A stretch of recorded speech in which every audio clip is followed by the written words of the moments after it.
purpose of this lecture is to provide you information on protein synthesis. You should follow along using the provided note guide and filling the note guide out so that it may be referred to later. If you need to pause the lecture to record information, feel free, and then resume when you're ready. Over the last couple weeks, we've been discussing genetics. How are traits passed from parents to offspring? And how is that genotype expressed as a phenotype in the offspring?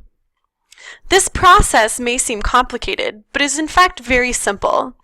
DNA is transcribed into RNA and translated into protein. This process, which contains two stages, is known as protein synthesis. What is protein synthesis? Protein synthesis is the process by which proteins are made based on our information encoded in DNA. Protein synthesis features two stages, transcription and translation. Through this process, all of the traits encoded in the DNA are expressed in the body. This simple process is the driving force of biology and is therefore sometimes referred to as the central dogma. RNA is a vital piece in this process. Ribonucleic acid is very similar to deoxyribonucleic acid, DNA, but has a couple of important differences. RNA, like DNA, carries genetic information. But instead of having a double-stranded helix like DNA, RNA is a single strand. Additionally, instead of using thymine, represented by the letter T, RNA employs a nucleotide called uracil, which we represent by the letter U. These changes may seem very small, but biologically they have large implications.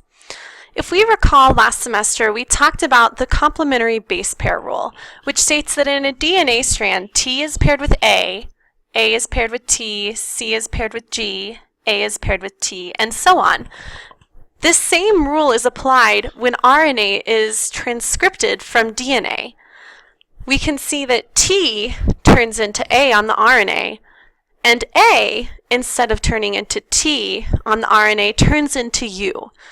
This means that a strand of DNA that's originally encoded TACACACG becomes transcripted to say AUGUGUGC.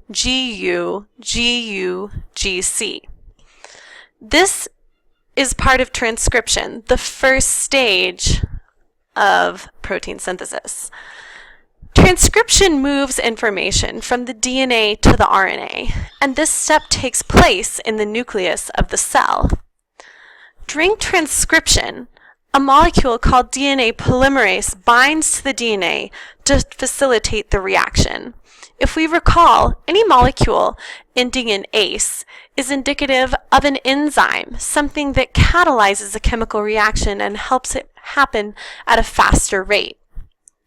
Once DNA polymerase recognizes the promoter, the section of DNA that it's supposed to bind to, polymerase can bind to that section of DNA and begin to unwind and separate the strands. This allows for RNA nucleotides to base pair with the DNA nucleotides and allows the new strand of RNA to form. These complementary RNA molecules are added gradually as the DNA strand is read. In the next step, translation, the information carried by RNA gets changed into a chain of amino acids, forming a protein. This step takes place in the cytoplasm. The RNA has to move from the nucleus of the cell into the cytoplasm, and this type of RNA that undergoes this journey is called messenger RNA. It carries the instructions for the making of a protein from the gene and delivers it to the site of the translation. At the site of translation, the RNA sequence is read. Every 3 nucleotides from the sequence form something called a codon. This codon tells the cell which amino acid it should add to the chain. For example, if the messenger RNA was coded ACU, that would tell us to add one specific type of amino acid to the chain. What is an amino acid? If we think back to last semester, we talked about how amino acids are the building blocks that make up proteins, one of our major macromolecules in biology. This final step of protein synthesis is the most vital. Our bodies use 20 different types of amino acids to build proteins. Our body can actually construct some of these amino acids on its own, and the rest we have to get from our food. This is why eating a well-balanced diet can be vitally important to your health. Scientists who study protein synthesis have created a library of codons, translating the codon into the amino acid that it codes for. We can use this to decode sections of messenger RNA and determine what sequence of amino acids they are telling the cell to make. For example, the codon UGA gives a specific message to the cell about what it should do next. If we look at the U, we would find it in the innermost circle, U, and then we would look for G in the second circle, G, and then we would find A in the outermost circle. This codon is telling us to stop. This section of messenger RNA tells the cell that the protein sequence is complete and it should stop adding amino acids to the chain. Another example, AAA, codes for something different entirely. If we find A on the inner circle, find A in the second circle, and look for A in the third circle, we can see that AAA is coding for lysine. Another example would be UCA. We could find the letter U in the inner circle, the letter C in the second circle, and the letter A in the outermost circle. This codon is coding for serine. By using this ring, we can decode any set of messenger RNA to determine what sequence of amino acids should be created. In future assignments, we will be using this to decode the amino acids into proteins into phenotypes. A closer look at translation can clarify how this happens physically within the cell. If you recall, transcription of DNA into RNA took place in the nucleus. Therefore, our messenger RNA must be released into the cytoplasm. This happens through something called a nuclear pore.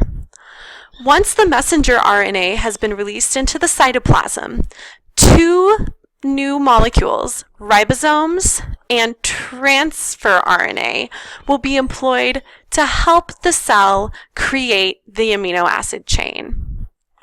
Ribosomes bind to the messenger RNA, and transfer RNA, sometimes called tRNA, helps read the codons of messenger RNA.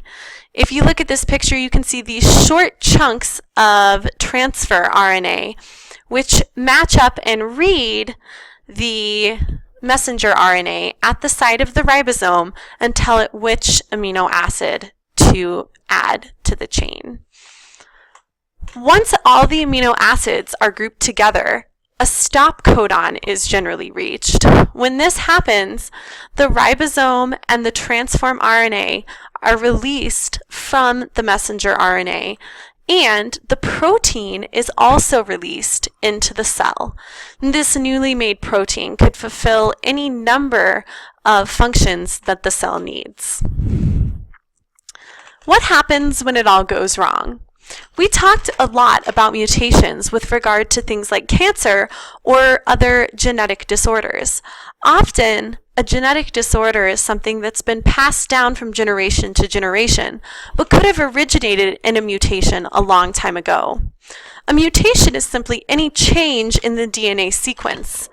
The danger of mutations is that when the DNA is transcribed to RNA and translated into a protein, the protein is made incorrectly, and this causes it to be non-functional within the cell, or possibly even dangerous and damaging. There are a couple of different types of mutations that can occur within a cell. We'll explore two of those mutation types. Substitution mutations occur when one or more nucleotides are replaced by a different nucleotide. If we consider this regular strand of DNA that's normal, it will be transcribed into messenger RNA and then translated into a chain of amino acids forming a protein. However, if we switch out this uracil and put in an adenine, the codon that's formed, UGA, is coding for stop instead of coding for a specific amino acid to be made. This ruins the amino acid sequence, forming a different non-functional protein. The next type of mutation is an insertion and deletion mutation. In these instances, one or more nucleotides are deleted or added to a gene. The effect is similar to substitution mutation. Again, if you consider a typical normal strand of DNA, it's transcribed to RNA and then a series of amino acids are linked together to form a protein. However, if we insert a new nucleotide into the sequence, it changes every set of 3 nucleotides, so every codon, after that insertion. This gives rise to an entirely new set of amino acids being created after the insertion, which causes a different protein to be formed. The deletion of a nucleotide has a similar effect, but instead of lengthening the chain of nucleotides, it shortens it. This shortening shifts every set of codons 1 nucleotide to the left, causing an entirely different protein to be formed. Again, this protein could be damaging to the cell or simply not the protein that the cell needs. Overall, mutations, the simple representation of incorrect DNA, can be very damaging to a living thing. In this lecture, hopefully you learned that the genotype that's passed down from parent to offspring becomes a phenotype through the process of protein synthesis, where the DNA strand is transcribed into messenger RNA and then translated into a chain of amino acids, forming a protein. You can go back to any part of this lecture to finish filling in your note guide or rewatch it to try to resolve any questions you may have.